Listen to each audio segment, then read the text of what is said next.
Hi everyone. Welcome to this webinar on how to actually apply governance and security across your apps, agents, and workflows. Um, and my name is Amir Sandhu, and I'm an enterprise sales engineer here at Retool. So what we're going to be discussing today, obviously, how we can apply governance and security at an enterprise scale. But first of all, what is Retool? So Retool is the application layer for AI. We're essentially a unified platform that allows you to build these apps, these workflows, and agents, and do it at an enterprise scale. We provide AI capabilities that allows you to actually accelerate development with something called Assist, that allows you to actually generate and edit applications that you build. We also allow the capabilities to actually integrate with your models and actually create AI use cases, so such as chatbots, Q&A, knowledge centers, and actually integrate that with your apps and workflows. And you also have the capability to actually automate all your various different processes with fully autonomous agents as well as agentic workflows. But crucially, what's underpinning all of this, capabilities is the fact that we have governance and security built in within the Retool platform. So Retool allows you to actually leverage your data. We have more than 70 out-of-the-box connectors that allows you to actually integrate with your databases, such as Databricks, your CRMs, as well as any API. Retool can also be hosted within your own environment, within your own cloud, such as AWS, Azure, or Google. And we also secure by default. So we have, granular role-based access permission controls, the ability to do single sign-on, source control, as well as audit logs. And that's what's going to be the focus of this webinar today. So first off, let's discuss, how do you actually apply governance capabilities within Retool? So we have the notion of something called spaces as well as source control. So the way you can actually govern centrally within Retool is by actually leveraging something that we call spaces. So rather than having multiple different instances for your various different business units or your various different environments, such as staging, production, you can actually leverage spaces, which means you can still have that same instance of Retool hosted in your environment within your cloud, but spaces allows a complete segregation of admins, permissions, resources, connections, as well as Git repos. So Spaces allows you to have that completely isolation, but still leverage the same shared infrastructure. That means you can onboard new teams faster and allow teams to actually operate independently and manage your different environments as well. And the way you can actually manage these different environments is also by leveraging our platform API, which we call the Rootle API. This allows you to actually automate a lot of the admin administration of actually using Retool. So such as when you're onboarding new teams and making sure that the users have the right permissions. And we'll see this on the webinar when you actually get the chance to get hands-on with an instance where you can actually set up different permission groups and be able to actually see what that looks like from an app viewpoint. So our spaces, we also can govern changes with source control. So this is crucially, very important to make sure they're actually following best practices when it comes to software development. So any changes you make across your apps, your workflows, your agents, or your various different resource connections, you can actually open a PR request, commit those changes, and actually have them reviewed and merged into your workflows. And we have out-of-the-box connections to such as GitHub, GitLab, as well as Azure and AWS. So why don't we actually go and see what this actually looks like by going into the Retool platform. So here I'm in my Retool instance. So you will notice that I'm actually in my development environment. So here with the URL, I've got ambiadev.demos.retool. So means I've actually created a development space where I can have a complete separate isolation of my various different apps, workflows, and connections. And then I can also have a different space for my production environment, which I'll also show you in a moment. But say I actually want to make a change within my app, for example. So here I have a simple app. What I've actually done is protected this app. This means any changes I actually make, I have to actually make them on a new branch. So why don't we actually go ahead and create a new branch to make sure I'm following those best practices when it comes to software development. So let's go ahead and create a new branch. And now we'll see that it's actually loading this app on this specific branch that I've just created.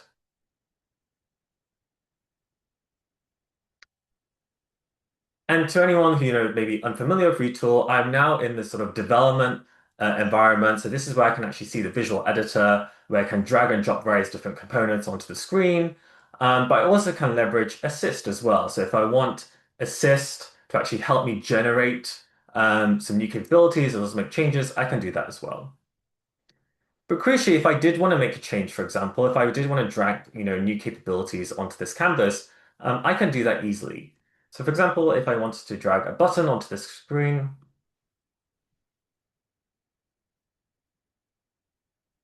I can simply drag this button across, and perhaps I want to change this sort of capabilities, the text of this button. So I want to say, approve order, for example. So once I've done this, I can actually commit my changes on the specific branch. So here, if I look at the below, at the bottom of my screen, I can actually see all my various different changes, as well as all those different branches. So I can also switch back to the main branch as well. So if I go ahead and actually commit this change, so said, added, new approval button, I can go ahead and commit this change. And here I'm actually integrated with my own GitHub instance. And once I've done this, I can go ahead and actually create that PR request. So I can create this pull request, open it, and then this will actually automatically navigate me to GitHub. I can see all my different changes. I can see if there's any collisions, any conflicts, and I can make sure I can follow, any approval practices I also have that already exist in my CI/CD pipelines. And once everything is okay, any tests, for example, I also want to do as well, I can go ahead and actually merge this pull request. So now that's actually been successfully merged into my actually main branch, I can actually switch it then into my production environment. So here I'm actually now in a different space. So I'm still leveraging the same instance, but you notice that the URL is slightly different. So I'm in Ambia prod, and here I can actually see, I'm in my prod space as well now. From here, I can see all my various different apps that you also saw in my development environment, but crucially, I've actually locked down my production instance. So I don't have the capabilities to actually make any changes. I only can view changes that have actually been merged into the main branch. So if I go ahead and click on that same app that you just saw me developing with my development environment, I can see, this production instance is actually pointing to my main branch, and I also can see the new button I just added.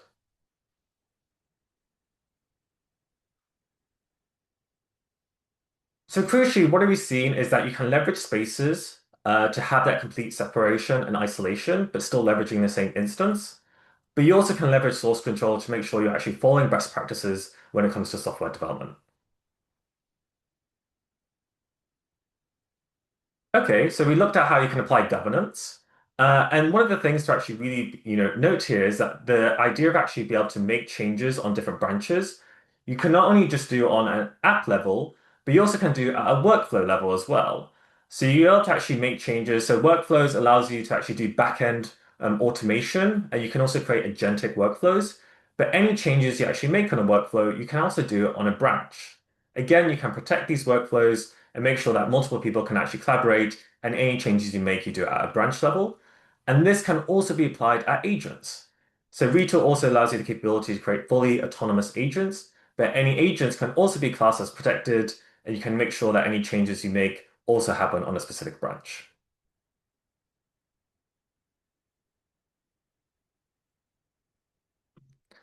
So now we've covered governance in terms of, spaces and source control. Why don't we actually look at some of the security capabilities, and this be an opportunity to also get hands-on and see how you can actually comply different security permissions within your app.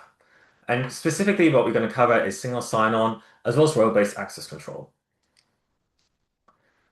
So with Retool, you have the capability to actually authenticate with single sign-on. So Retool supports both SAML and OpenID Connect. And also supports just-in-time provisioning. So you don't have to be already set up as a user on Retool by leveraging that just-in-time provisioning capabilities.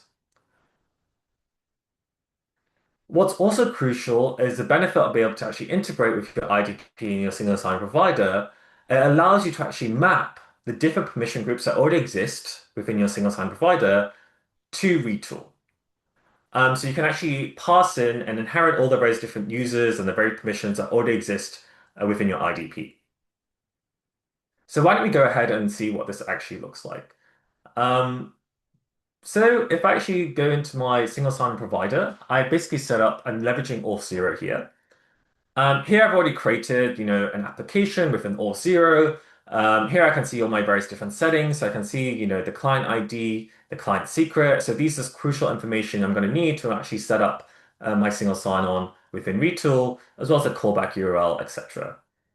So once I have all this information available to me, I simply can copy and paste it within my Retool environment. So why don't we actually head to settings and actually go ahead and actually configure a single sign-on. So here you can see in single sign-on, I can actually set up, different ways you can leverage the Google single sign-on, or you can create your own custom one by leveraging the both SAML and OpenID capabilities. But essentially what I can do, I can copy and paste from my Auth0 provider, the client ID, the client secret, the various different scopes as well as the URLs when it comes to authorization and token, etc. I also can pass in, key information such as the email and the given name and family name. So Retool is aware of who the user actually is.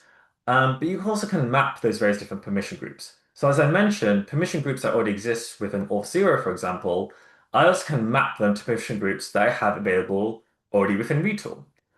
And I can simply change and make sure they're aligned. So here I can see all the various permission groups that are available within the Retool instance. So if I wanted to map to ones that already exist within the Auth0, I can do that very easily.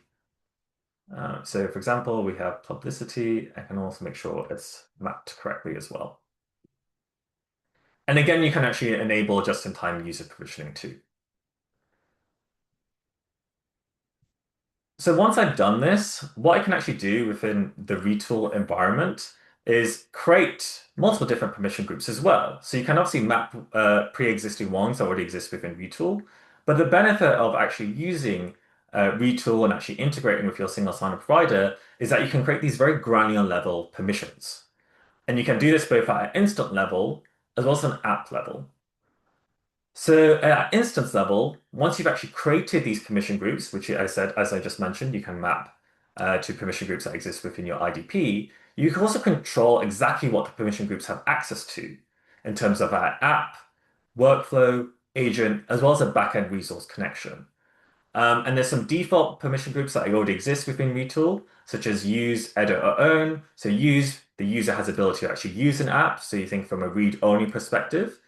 Or a user has the ability to actually edit and make changes. So from a developer builder perspective, or own. So be able to rename, download, delete. So maybe from more of an admin perspective as well. So why don't we go have a look at this? So here we can actually see all the various different users, and hopefully you should have received an actual invite to be able to actually join this particular instance. So this is called emiaagents.retool.com. Jade will also be posting the instructions within the chat as well. And here you should have been added as a user already. But if you don't, just simply post in your email and we can actually add you to this instance. And basically here you can see all the various different users and all the various different permission groups that a user has. So the way I can go ahead and configure these various different permission groups is simply by going to groups. And if we click on a specific permission group, so let's click on Binance, for example. Here I can see all the various different members, all the various different users that are on the specific permission group, but I also can see what access do they have in terms of an app, resource, workflow, agents. So at an app level, I can actually control what access the users have. Um, and this is, obviously when you have lots of various different apps, you want to make sure that depending on which environment you're in or depending on which business unit you're in, such as finance and marketing, you have access to the right app, for example. So here I can search, see all the various different apps. So if we search here, and then I can see, based on, let's type in governance actually, governance webinar. I can see if they have access to a specific app, but also what page they have access to as well. So for example, in this finance app, they have access to this app that I've created as part of this webinar. And they have access to the pages, HR and finance, but not marketing. And again, you can do this both at a resource level, you can configure if they want access to certain APIs, connections, as well as a workflow and agent level. So what this means, if you go ahead and actually be able to access this instance, you should be able to access this app. And within this app, you should at the moment be able to only access the HR page. That's because the default permissions we've given to you only has access to this group, HR. But what you can actually do, so you can also should have access to this admin panel. Here you'll be able to see the current permissions for your specific user. And it will highlight, for example, in my specific, permissions I have admin or users, marketing, and finance as well. But what you can do is actually you can add yourself to the finance and marketing permission group. And once you've done that, you can simply refresh the page to make sure you're in the correct permission groups. You can switch back to the app. Again, you may have to do a refresh, and then you should be able to also access the marketing page as well as the actual finance page.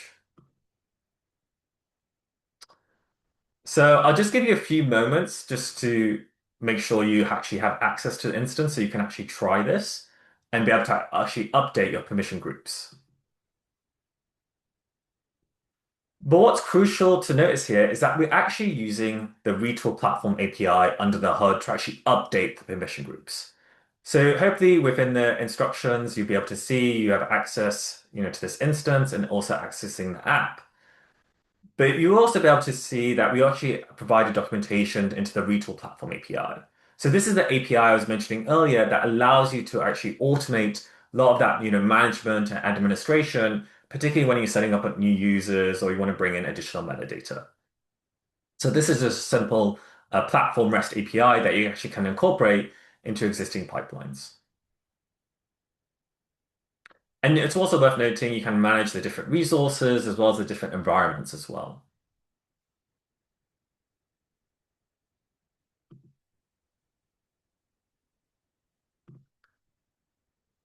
So why don't we go ahead and just look at how to actually go about and configuring that REST API. So if I just click on Edit App for this admin panel that you're currently all using, we can actually just go into the actual visual editor, and we can actually see within this, when you click on that button, we have two REST queries. So from Retool, I mentioned, we have more than 70 out-of-the-box connectors, but one of them is the ability to actually create a REST API. So here I'm simply doing a post request. So I can obviously select the different type of requests. I can provide the URL, as well as any necessary parameters as well. And here I'm simply actually passing in, so I'm using this curly brace notation to actually retrieve the current user information. So within Retool, we have this notion of state. So you can actually be able to see the current user. So if I type in current user, here I can see all the information about this current user. So I can just expand this a little bit. So here I can see my email, I can see my full name, but crucially, I can also access what groups I'm in. So I can see if I'm in admin and all users. I also can see, my last name. I also can bring in additional metadata that may exist outside of my IDP. So I can also see, for example, maybe my employee level or what region I sit in as well. And using the curly brace notation, I can actually reference my current user ID. And so I can pass in this information within the body to actually, when I'm updating my permission group, is simply setting this REST API request with your current user information and actually including you in that new permission group for marketing and finance.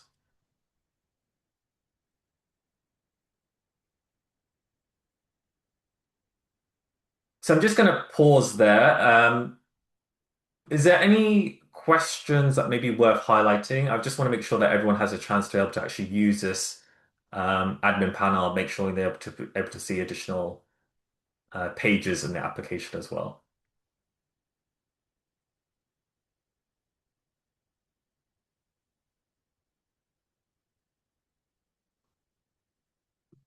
But essentially what you've seen here is at the moment is that how you can actually create different permission groups, how you can map it to your IDP, how you can actually really control what each permission group has access to in terms of at a page level, but also at a resource level and agent and workflow level, to making sure your various different users that sit in various different business units, but also potentially external users or your partners, suppliers have access to the right app, also the right page within the app as well.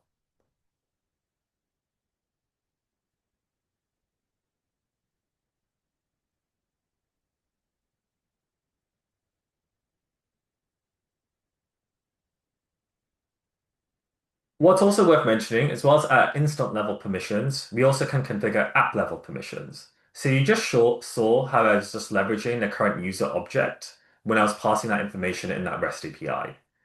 So that current user object is really important. So you can actually control not only at instance level, but also at an app level, what they have access to. So maybe different users, maybe managers have access to more capabilities on that page. For example, be able to make approvals. You can actually hide and show different components. And you also control the various different SQL queries as well that are happening to the backend.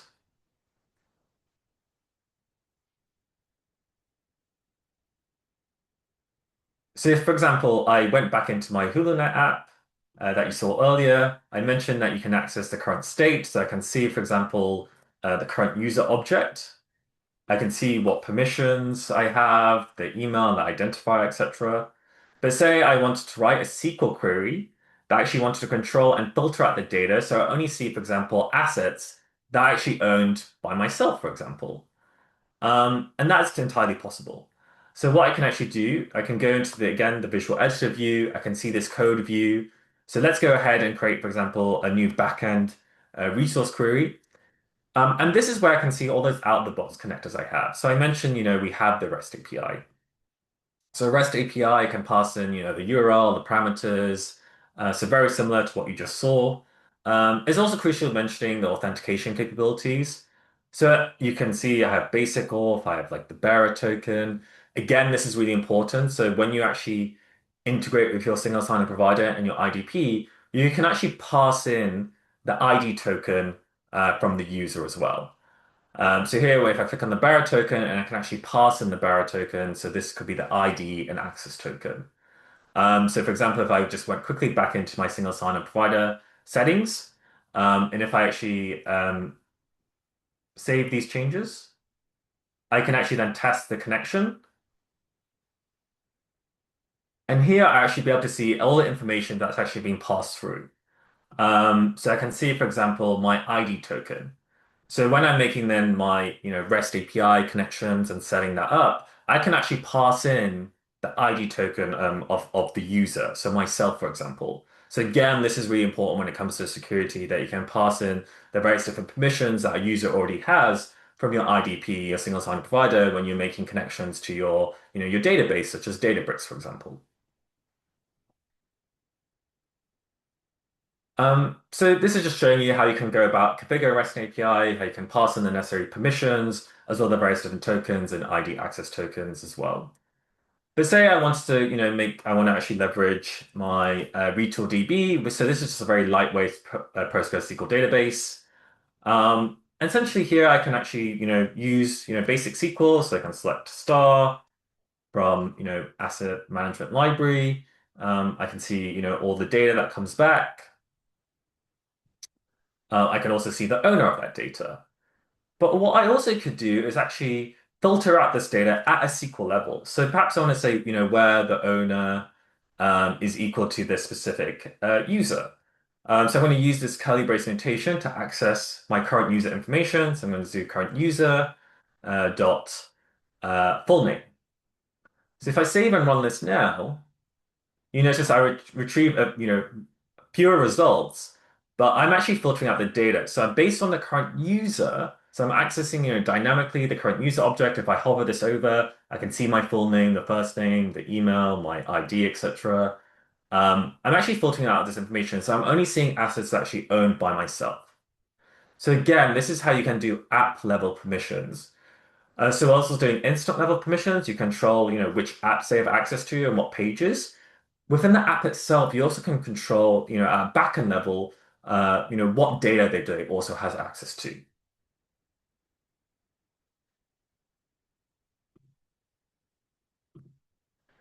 What you also can do, for example, as I mentioned, you can actually hide certain components. For example, if I wanted to maybe hide new buttons, only managers can make, changes to this, or make new orders, for example, or make approvals. I also can do that as well. And I'm actually going to use the assist capabilities. So I'm just going to create a new thread.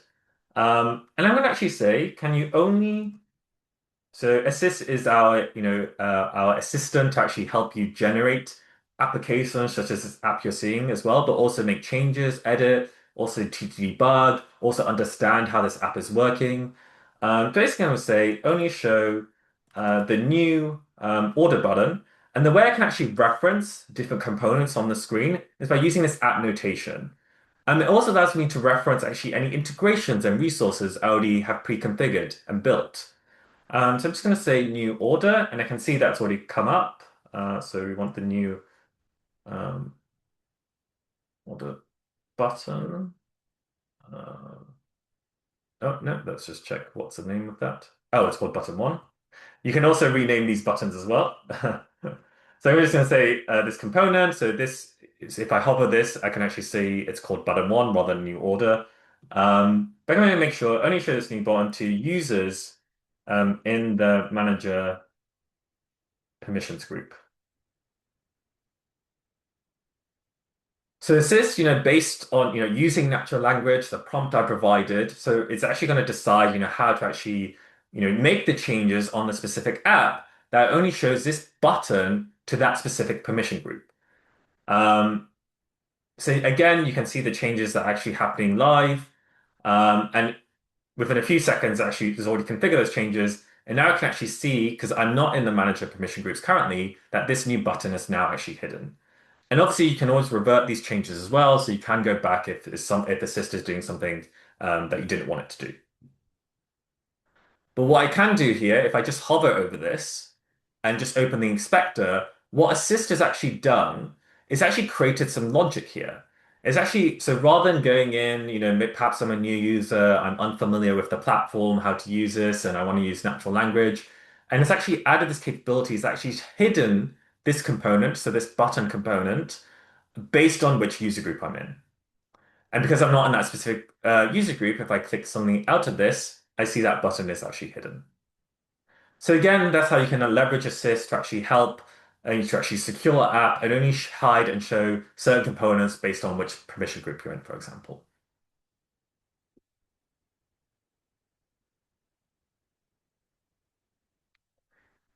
So hopefully you'll be able to access the application the admin panel that you've been able to actually change the different permission group that you'll be able to see based on which permission group you're on. You'll be able to actually see additional things within the app. You'll be able to see the marketing and the finance page as well. And what I've also discussed and showed you is how you can actually leverage the current user object and be able to hide and show certain components based on what permission groups you have, as well as be actually to filter out maybe certain data based on that as well.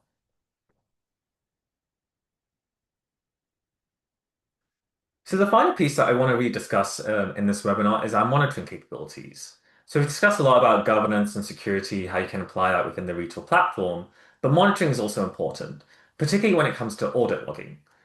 So Retool has out-of-the-box capabilities that actually logs everything that happens within the platform, so at app level, your resource, your agents. Again, all that is logged as at a workflow level.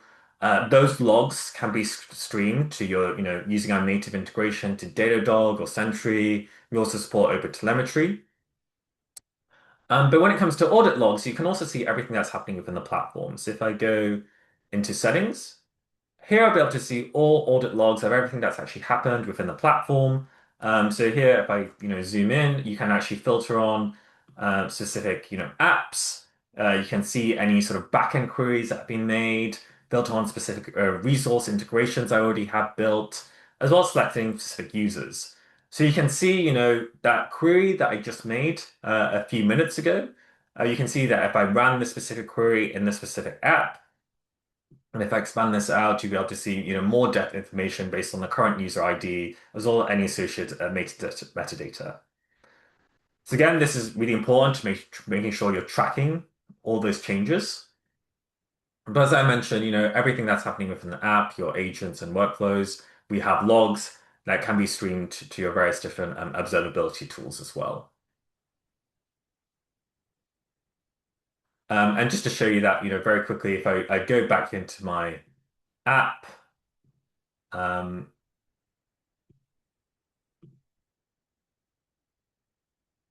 here in the bottom, I can see, various different options. So I can see the debug tools. I can see, so you can see there's some errors here within the console log. So again, this is really important when it comes to debugging. You also can, Retool can also give you information in terms of, performance, suggestions, as well as linting. Again, you can access all the current state of your various different queries and objects. But again, it's important when it comes to debugging, you can be able to see the logs and the associated timestamps so you can see exactly what is happening. And this is available at a workflow level as well as an agent level. So again, within workflows, I can see all the run histories, I can see all the associated logs. They're also happening as well within each step. And this is also available within agents as well.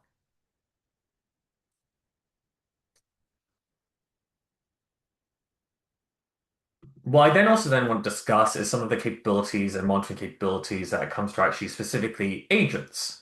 So yes, we have logging capabilities that exist within agents, but specifically we have a monitoring dashboard. So agents within Retool allows you to create fully autonomous agents. So you can set up, various different tools.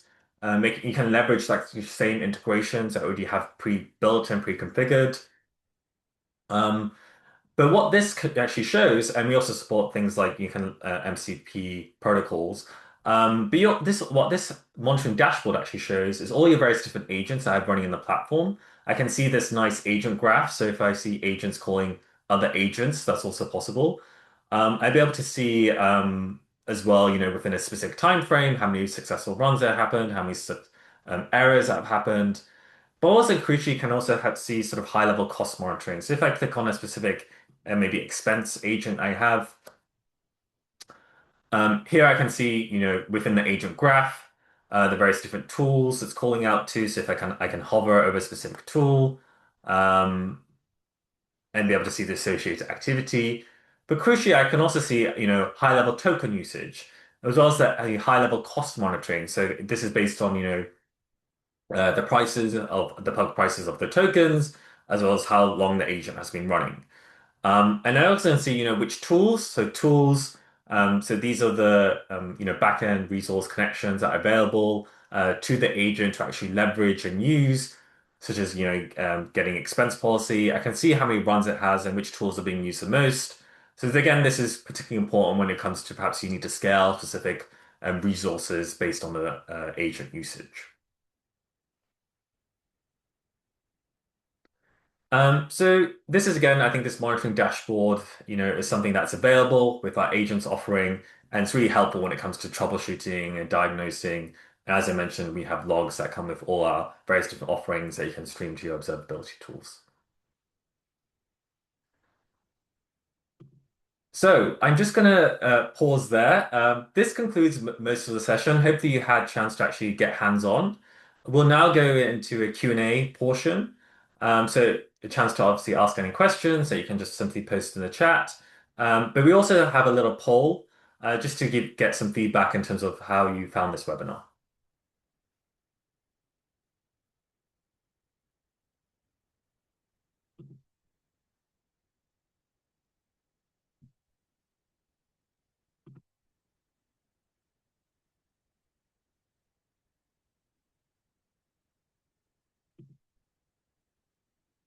So again, if you have any questions, feel free. I know Jade has already been answering a lot of those questions within the chat.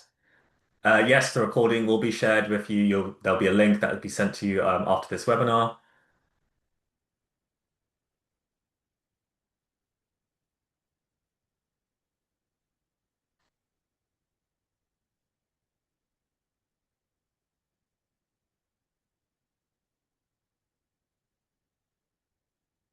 I can also see there's some questions also around some documentation.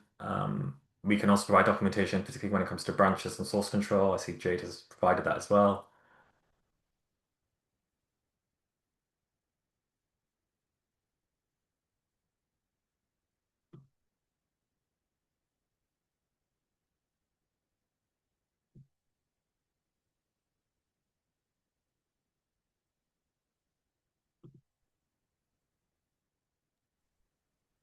I'm Mavir, just jumping in. Yeah. So we do have a question saying, thanks for the webinar. Thank you so much for that feedback, guys. I'm not very clear on the permissions needed when an app calls a workflow.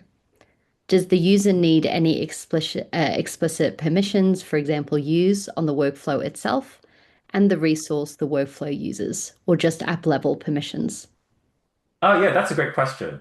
So, yes, when an app is calling a specific workflow, the user would still need permissions to be able to use that workflow as well as the connections. So, when I was showing you the group's permissions levels, um, you can specify that they have access to that specific workflow as well. So, I can quickly show you just in my screen again.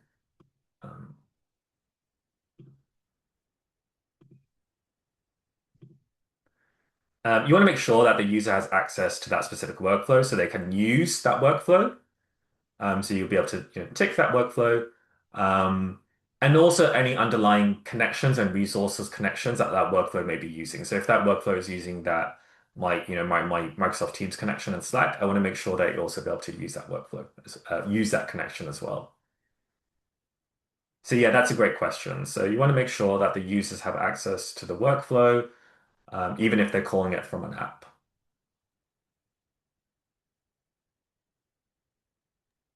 A new question came in saying, what's the log retention and what's the cost for going past default retention periods? I'm assuming log retention might pertain to audit logs. Yes, that's a great question. Let me follow back on that in terms of the audit logs. So I believe it may depend on if you're on cloud or not.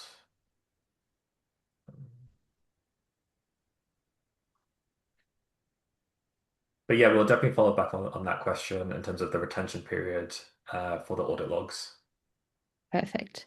And then one other follow-up from the workflows question is what Hmm. happens if we don't want the user to call the workflow directly, i.e., outside of an app?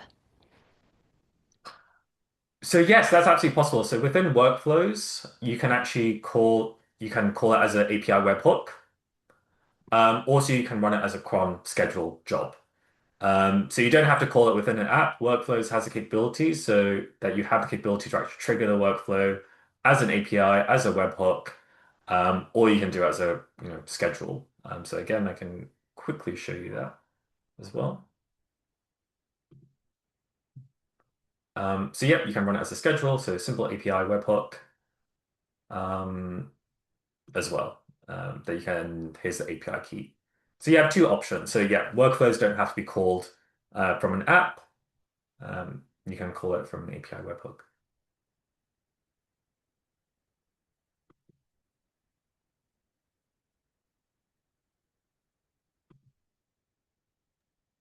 That's all the questions we have in the chat at the moment. Last moment for anybody to jump in and ask some final questions.